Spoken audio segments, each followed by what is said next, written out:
রাধে রাধে বন্ধুরা।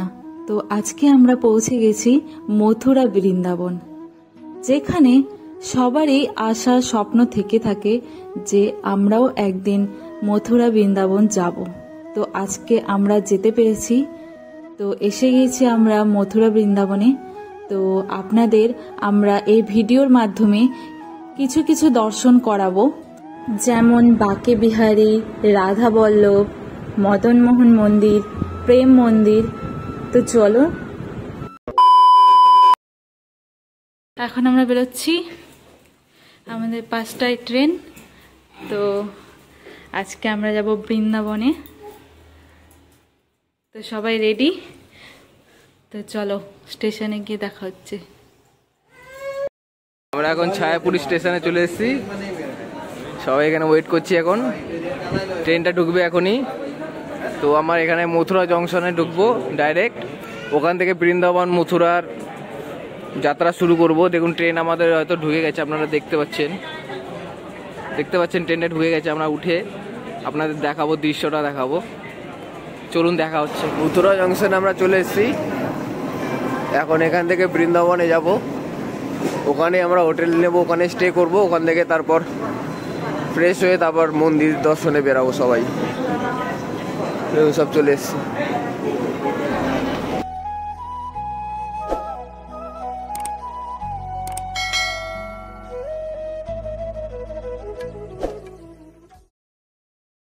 আমরা একটা মন্দিরের মধ্যে এখন আছি। মন্দিরের ভেতরেই আমাদের কন্ট্যাক্ট ছিল একজনের সাথে। দেখুন মন্দিরের ভেতরে রুম দিয়েছে, কত সুন্দর। এটা রুম দিয়েছে আমাদের মন্দিরের ভেতরে। মন্দিরের ভিতরে এত সুন্দর, খুবই সুন্দর রুম। মন্দিরের ভেতর ভাবা গেল না, সবকিছু আছে। বাইরে থেকে একদম অন্যরকমই লাগলো, ভিতরে এসে একদম অন্যরকম লাগছে। এখন আমরা ফ্রেশ হয়ে তারপরে ব্রেকফাস্ট করব। দেখুন এটা আমার আরেকটা রুম, এটা আমাদের। ওই রুমটা থেকে এই রুমটা একটু বড় আছে। ওই রুমে 2-3 জন থাকবে, আর বাকি 4 জন এখানে থাকবো আমরা।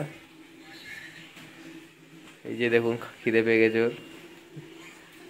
এখানে বাথরুম আছে, আর একটা স্টোর রুম টাইপের দিয়েছে। এখানে ব্যাগ ট্যাগ রেখেছি আমরা, ওই রুমে ছিল না, এই রুমেই সব রেখে দিয়েছি। দেখুন লাগেজ। সামনে আমরা শ্রী রাধা মদন গোপাল মন্দিরে আছি। সামনে অনেক দোকান পাট। মন্দির থেকে বেরিয়েই আমাদের প্রসাদ পেয়ে গিয়েছিলাম সবাই, অনেক ভাগ্য করে।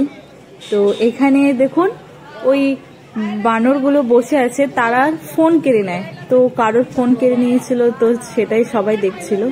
তো আমরা পরিক্রমা করতে করতে এখন বাঁকে বিহারী মন্দিরে যাব। তো রাস্তা দিয়ে হাঁটতে তো খুবই ভাল লাগছিল। আর আমরা পৌঁছে গেছি বাঁকে বিহারী। তো এখন আমরা প্রবেশ করব। তো ভাবতেও পারিনি যে সামনের থেকে দেখতে পাবো। তো চোখের সামনে দেখে খুবই ভালো লাগছিল। আর প্রচণ্ড ভিড়ও ছিল, কারণ আমরা হোলির টাইমে গেছি, জানেন তো হোলির সামনে। তো হোলির টাইমে প্রচুর ভিড় থাকে, আর এইখানে হোলি খুব ভালোভাবে পালনও করা হয়। তো আমরা প্রথমে ভুল রাস্তা দিয়ে গিয়েছিলাম, তো আবার রিটার্ন করে আবার উল্টো রাস্তা দিয়ে গিয়েছি। আমরা সকাল সকাল বেরিয়েছিলাম, তাও প্রচুর ভিড় ছিল। তো এখন আমরা ভেতরে ঢুকছি, দেখুন ভেতরে গিয়ে আপনাদের দেখাবো। চলুন আমরাও দেখি, আপনারাও দেখুন। তো ভেতরটা এতদিন ফোনে দেখে এসেছি, আজকে চোখের সামনে থেকে দেখতে পাবো। অনেক এক্সাইটেড ছিলাম যে সামনে থেকে দেখতে পাবো।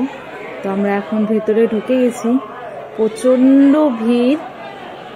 আমাদের ভয় লাগছিল, কারণ আমাদের মেয়ে ছিল সাথে।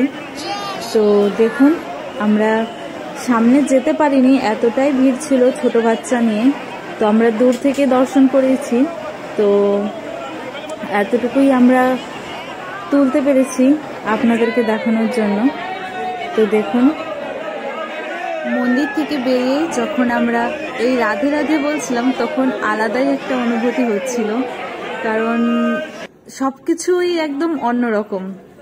তো এখন সেই আমরা রাধে রাধে করতে করতে আমরা পৌঁছে গেলাম রাধা বল্লভ মন্দিরে।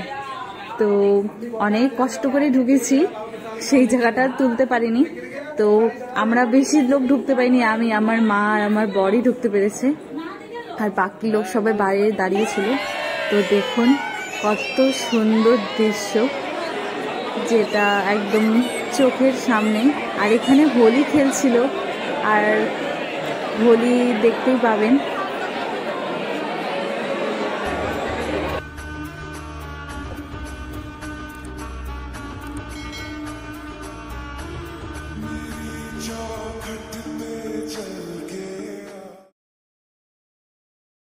রাধাবল্লভ দর্শন করে এখন আমরা নিধিবনের দিকে যাচ্ছি।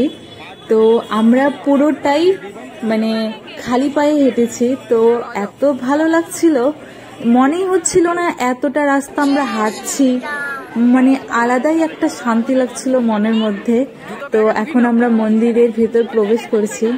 তো নিধিবন, তো নিধিবনের ব্যাপারে তো আপনারা কিছু না কিছু তো জানেনই, তাও আমি একটু যতটুকু জানি তো আপনাদের বলছি। আমি শুনেছি নিধিবনে এই যে তুলসী গাছগুলো দেখতে পাচ্ছেন, এই তুলসী গাছগুলো নাকি রাত্রে গোপী হয়ে যায়। তো আমি ঠাম্মা দিদাদের কাছ থেকে শুনেছি, তো তারা এসেছিল, আজকে আমি আসতে পেরে চোখের সামনে দেখতে পেয়ে খুবই খুশি। তো এখন আমরা নিধিবনের ওই তুলসী গাছের ভেতর দিয়ে যাচ্ছি। এখন এটাকে ঘেরাও করে দিয়েছে, কারণ এখানে নাকি রাত্রেবেলায় কেউ যদি থেকে যায় ভুলবশত, তো সে আর ফিরে যেতে পারে না। তো সেই সেফটির জন্যই এই ঘেরাওগুলো দিয়ে রেখেছে, যাতে কোনো পাবলিক এসে ওর ভেতরে না যেতে পারে। তো দেখুন এখানে কত সবাই খুশিতে নাচছে।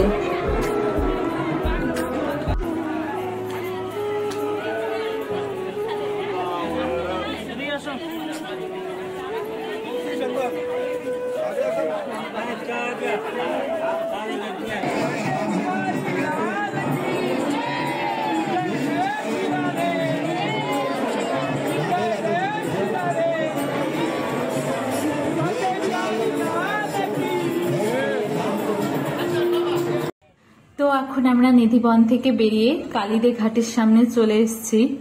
প্রচুর রৌদ্র ছিল, কিন্তু সেরকম গরম লাগছিল না।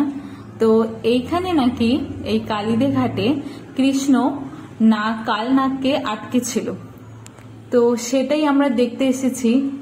আর এইখানে প্রচুর মানুষ স্নান করছিল, তো এখানে নাকি স্নান করলে খুব ভালো হয়। তো আমরা করতে পারিনি, কারণ আমাদের অনেক মন্দির আরো দর্শন করা ছিল, আর আমরা খুব অল্প টাইম নিয়ে আমরা গিয়েছিলাম। তো আমরা যতটুকু করতে পেরেছি করেছি, তো দেখে খুবই ভালো লাগলো। তো চলুন। শ্রী রাধা মদন মোহন মন্দিরে আমরা চলে এসেছি। তো এর খুবই পাশে আমরা রয়েছি একটি আশ্রমে। তো সেই আশ্রমের গুরুজি আমাদের বলেছেন যে এইখানে কৃষ্ণ এসে বিশ্রাম করত। তো আমরা উপরে গিয়েছিলাম, উপরে গিয়ে দেখি তো মন্দির বন্ধ আছে। আমরা জানতাম না যে মন্দিরটা বন্ধ থাকবে। সকাল 8টা থেকে 1টা পর্যন্ত মন্দির খোলা থাকে। তো আমরা মন্দির দর্শন করতে করতে 2টোর উপরে বেজে গিয়েছিল। তো আমরা ওপরটা এমনি ঘুরে চলে এসেছিলাম। তো এখন আমরা কিছুটা একটু বিশ্রাম করে তো বিকেল বেলায় প্রেম মন্দিরের উদ্দেশ্যে বেরোবো। তো চলুন। এখন আমরা সবাই রেস্ট করে নিয়েছি একটুখানি। এখন আমরা প্রেম মন্দিরের দিকে যাব। প্রেম মন্দির, ইসকন টেম্পল আর বৈষ্ণব দেবী যাব। তো চলো তোমাদের দেখাবো ওখানটা। আমরা এখনই বেরিয়ে যাব, চলো। কারণ আমরা ইসকন টেম্পলে এসেছি, ইসকন মন্দিরে, মথুরার ইসকন মন্দিরে আসছি আমরা। এখন আমরা এখান থেকে এটা দেখে দেখে তারপরে যাব আমরা প্রেম মন্দির। প্রেম মন্দির এখান থেকে 600 মিটার দূরেই, সামনেই আছে, হেঁটেই যাব। আগে এটা দেখে নিই, তারপরে হেঁটে কভার করব। দেখুন আপনারা, এখন মন্দিরে আমরা ঢুকছি। দেখুন মন্দিরের ভেতরটা আমরা ঢুকছি এখন। এখানে জুতো খুলে আমরা জুতো খুলে এখন আমরা ঢুকবো ভেতরে। এখন আমরা ভেতরে ঢুকে গেছি ইসকন টেম্পল, যেখানে ভিড় খুবই ছিল। আমরা এসে ভাবছিলাম ভিড় হবে কি হবে না, খুবই ভিড়, হোলি সিজন আপনারা জানেনই। এখানে রাধা কৃষ্ণর একটা সুন্দর মূর্তি সবাই দর্শন করছে দেখুন। সবাই এখানে ফরেনাররাও থাকে ইসকন টেম্পলে, আপনারা তো জানেনই, সব ইসকন টেম্পলেই থাকে এরকম। তো আমরা এখানে এখন দর্শন করব, দর্শন করেই তারপর প্রেম মন্দিরে যেতে হবে আমাদের, কেননা অনেকটাই লেট হয়ে গেছে। এখন দেখুন আমরা আপনাদের দেখাচ্ছি ইসকন টেম্পলটা পুরো। শ্রী শ্রীকৃষ্ণ বলরাম মন্দিরও বলা হয় এটাকে, ইসকন টেম্পল তো বলেই, শ্রী শ্রীকৃষ্ণ বলরাম মন্দিরও এটাকে জানায় এই নামেও। তো দেখুন আপনারা।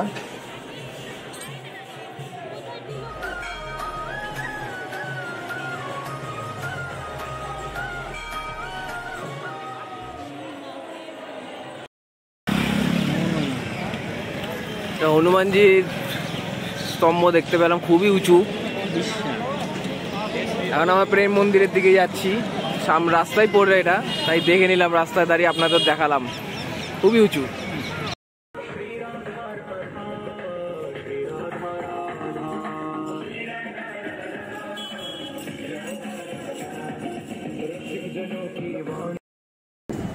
আপনাকে একটা দারুণ দৃশ্য দেখাই এখন, দেখুন আমার ঠিকই সামনে, আপনাদের দেখালাম।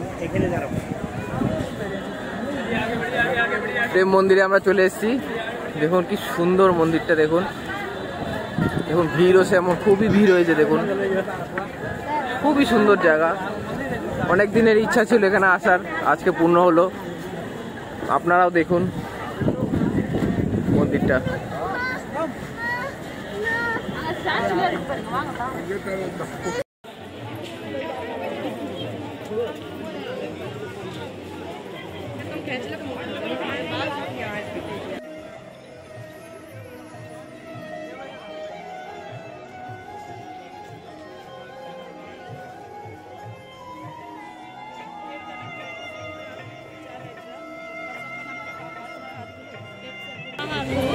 গোবর্ধন পাহাড়, এটা দেখুন কৃষ্ণ যে এক আঙ্গুলে নিয়েছিল, দেখুন খুবই সুন্দর এটা থিম বানিয়েছে এরা, খুবই সুন্দর লাগছে, দেখুন একদম রিয়েল লাগছে একদম। গোবর্ধন পাহাড়টা একদম প্রেম মন্দিরের একটু অপোজিটে, একদম সুন্দর এটা বানিয়েছে দেখুন।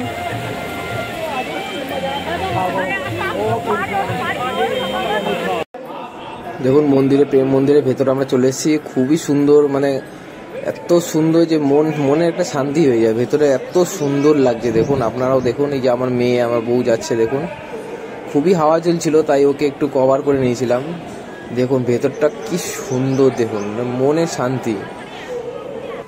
দেখুন রাতের দৃশ্য, এটা রাতের দৃশ্যটা মানে কি বলবো, মানে কালারটা চেঞ্জ হয় মন্দিরের, এখন নীল আছে, এখন সবুজ হয়ে যাবে হট করে, এখন লাল হয়ে যাবে, এরকম মানে কালার চেঞ্জ হতে থাকে মন্দিরে।